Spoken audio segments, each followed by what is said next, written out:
Dominant and submissive relationships. At work, you find yourself talking to a colleague, and as you're engaging in casual conversation, you notice something a bit odd. She keeps referring to her boyfriend as sir or master. A bit curious, you pull her aside and ask her about it.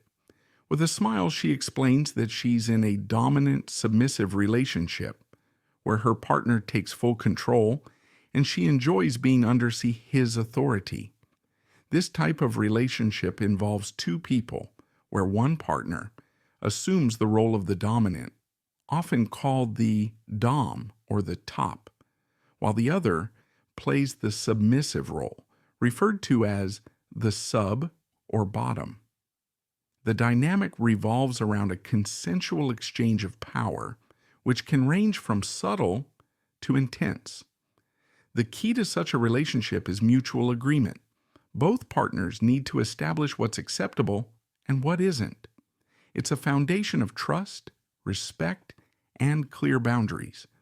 In a dominant-submissive relationship, it's important to note that the submissive is not being treated as inferior or less valuable. Instead, the power dynamic is built on one partner exercising authority in specific contexts, while the other willingly follows. This dynamic could either be ongoing or limited to particular situations such as intimate moments. Ultimately, the relationship is about what works best for the couple involved. Monogamous relationships. Now imagine you're at a party scanning the room when you spot a couple standing off to the side, laughing, chatting, and holding hands. They're clearly in their own little world. This is an example of a monogamous relationship, which is essentially a romantic bond between two people exclusive to each other.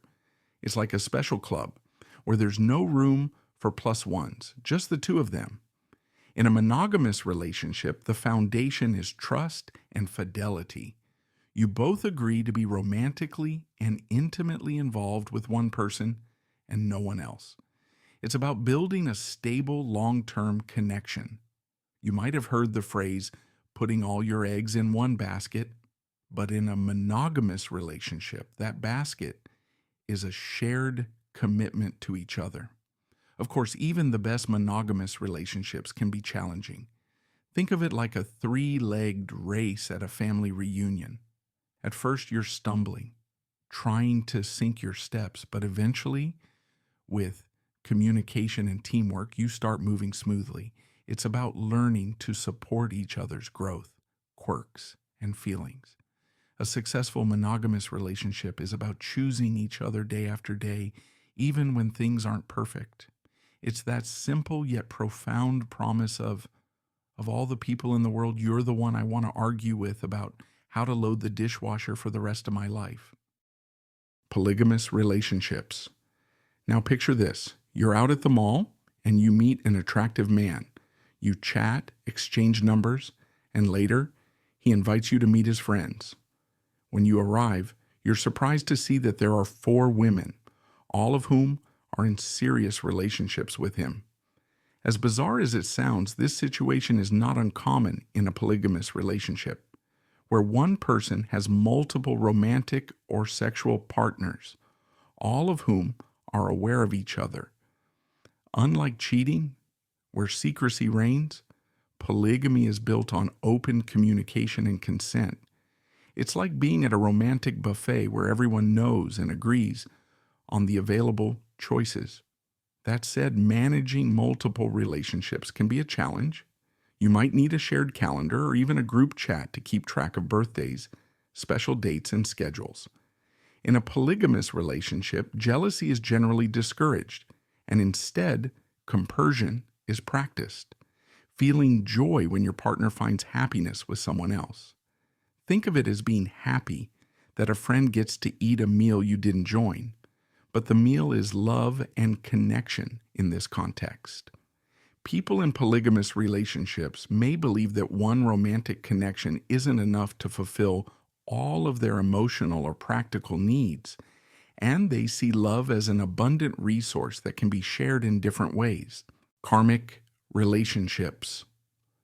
You're at a party with your friends when suddenly someone walks in and it feels like the world shifts. You've never met them before, but you feel an instant connection, as if you've known them for years.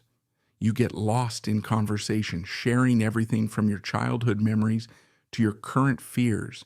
The chemistry is undeniable and intense, but soon things take a turn.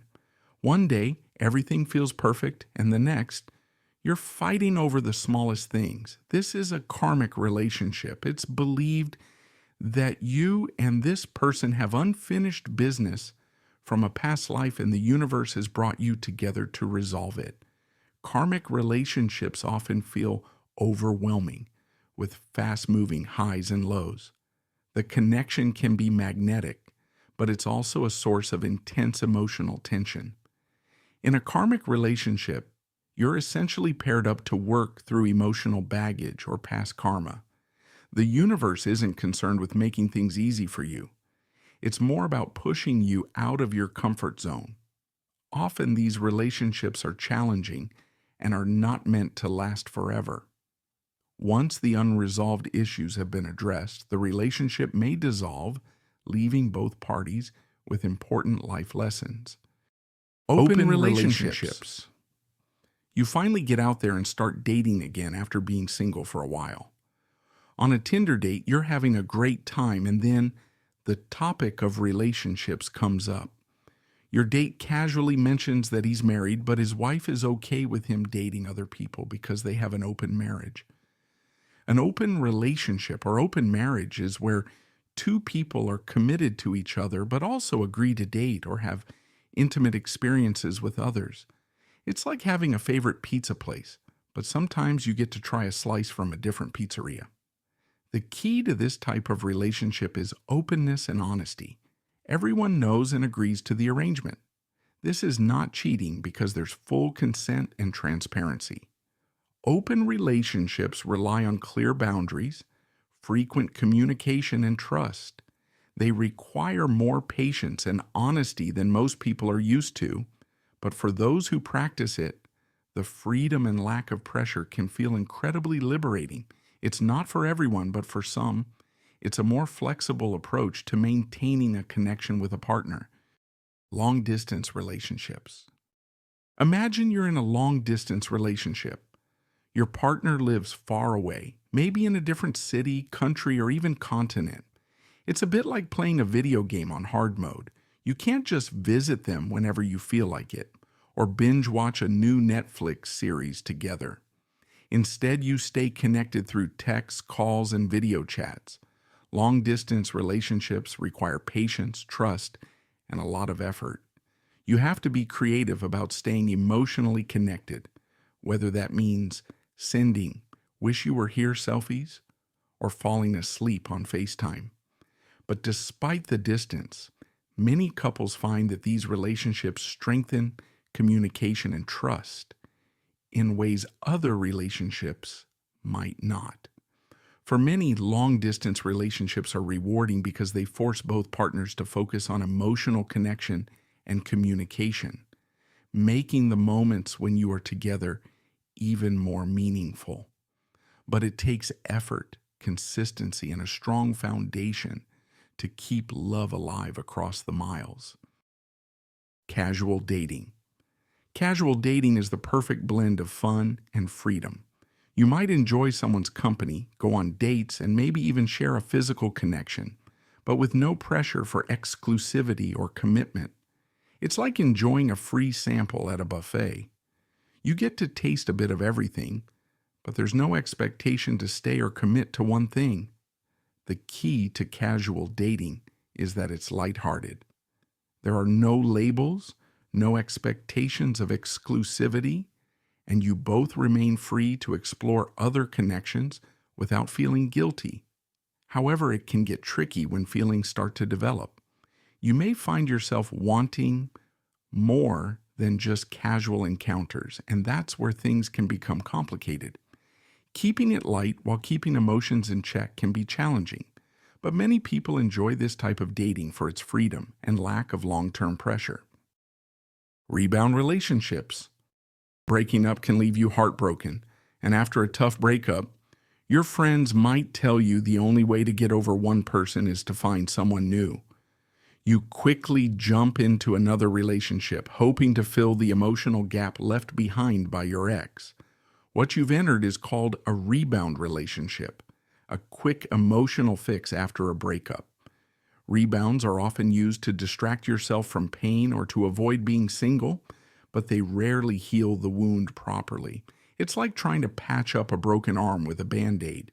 It may cover the hurt, but it doesn't actually help you heal. Rebound relationships can end up being short-lived or full of comparisons with your previous relationship, which only prolongs your emotional healing process. Domestic partnerships.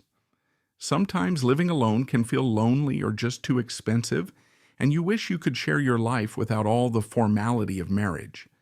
Enter the domestic partnership, a legally recognized relationship between two people who live together and share responsibilities like bills and daily life, but without the official status of marriage. Domestic partnerships offer many of the perks of marriage: shared life, finances, and companionship, without the legal bindings or societal expectations of marriage. It's like enjoying the benefits of a relationship without all the formal commitments, making it a popular choice for people who want to test the waters before making a bigger commitment or simply prefer a less formal arrangement. Anarchist relationships. In an anarchist relationship, you reject the societal rules and norms that define traditional relationships. There's no expectation of marriage, monogamy, or any of the other traditional benchmarks. Instead, you and your partner decide what works for you, without external pressures or predefined roles. Friends with benefits. You're hanging out with a friend, enjoying a casual time together, when suddenly the chemistry between you two becomes clear. You both like each other, but neither of you is looking for a serious relationship. So you decide to keep things fun and casual, becoming friends with benefits. In this arrangement, you maintain the friendship while adding some physical intimacy to the mix. It's all about enjoying each other's company without the pressure of commitment or labels. However, feelings can sometimes develop, and that can lead to complications if both people aren't on the same page. Balancing physical closeness with emotional boundaries can be tricky in this kind of dynamic.